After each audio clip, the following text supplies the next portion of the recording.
All right, welcome back, everybody. Corruption, it's under discussion. Corruption Watch is going to be releasing their survey, their annual report, I beg your pardon. It's coming out today. It's the report for 2014. We've been talking about some of the most corrupt institutions, and according to this particular report, schools come out tops with the most reported incidents of corruption here in South Africa. But abuse of power is really the biggest type of corruption that you have reported. When we talk of abuse of power, I mean, I think it's right to say that it's coming from all forms of leaders throughout the country. Yeah, you know, it's something of a catch-all, that abuse of power category. It refers to embezzlement. It refers to, and you know, this will be one that resonates particularly with South Africans. That it refers to political leaders and public officials using public resources for their own personal gain. See Nkandla, for example, at the big end of the scale. It refers sometimes very disturbingly to actual violence and threats of violence. I mean, we've had from in the traffic policing arena, we have reports of where people are really physically intimidated, particularly, you know, women driving on their own late at night. So yeah, but I mean, you know, fundamentally, it's what corruption is. It's an abuse of power for private gain.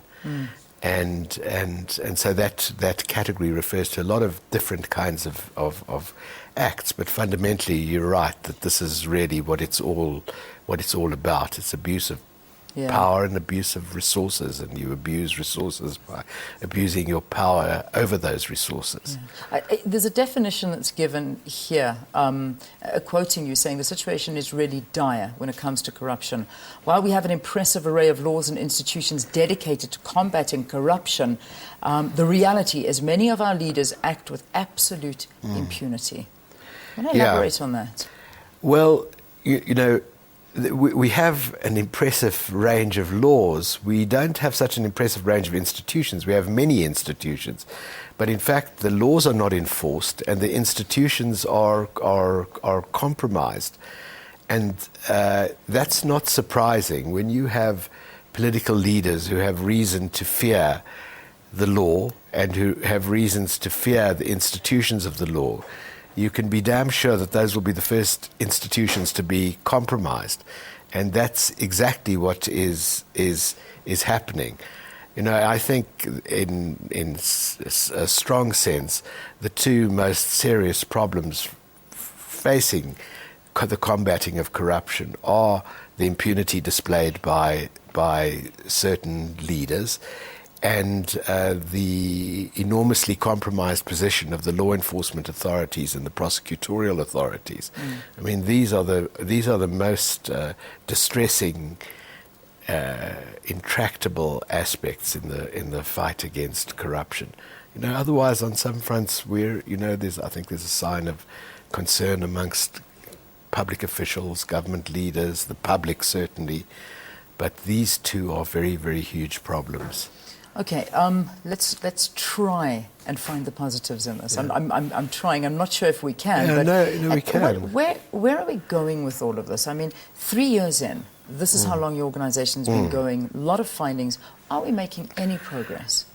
You know, I think that we are. I mean, I think you know, firstly, the public are increasingly aware of corruption. They're increasingly angry about corruption. They're increasingly willing to speak out. I mean, you know, I think that we're a democracy. However imperfectly it functions from time to time, we're a democracy. And if people make enough noise in a democracy, that's the way you change things in a democracy. Political organizations, political parties will start to seriously discredit themselves if they continue to turn a blind eye to this. But there are a number of other positives. I mean, I think there's some positive initiatives from government. I mean, here in Gauteng, the Premier has been very outspoken on this issue. The MEC in charge of finance is introducing some interesting measures with regard to tender corruption. The Office of the Chief Procurement Officer in the Treasury is doing some interesting work. And, you know, one of the most positive bits of data that we have is that the largest demographic reporting to us are public servants over the age of 30 who have secondary and tertiary education. And what that says is that these are mid-level and senior public servants who are themselves angry at what they see going on in their own arena, who are ashamed often to be associated with departments and institutions that by reputation are corrupt, where their children come home and tell them that their schoolmates of theirs tell them that their father must be corrupt because he works in institution X or department Y. So that makes me feel very positive as well. So I oddly 3 years into it, although we sort of wallow in a lot of dirt, there's no doubt about it, and people expect us to be very depressed from doing this work. I don't feel that way. I feel, if anything, more positive at the end of 3 years than I did at the beginning of it. So but there are huge problems. There are problems, but South Africans are becoming less complacent about it and want to see something being done and reporting it. David, thank you. Thanks very much for talking about it. I know it's going to be, I imagine, on your website. It's going to be all over the media, that goes without saying. But your website is corruptionwatch.org.za.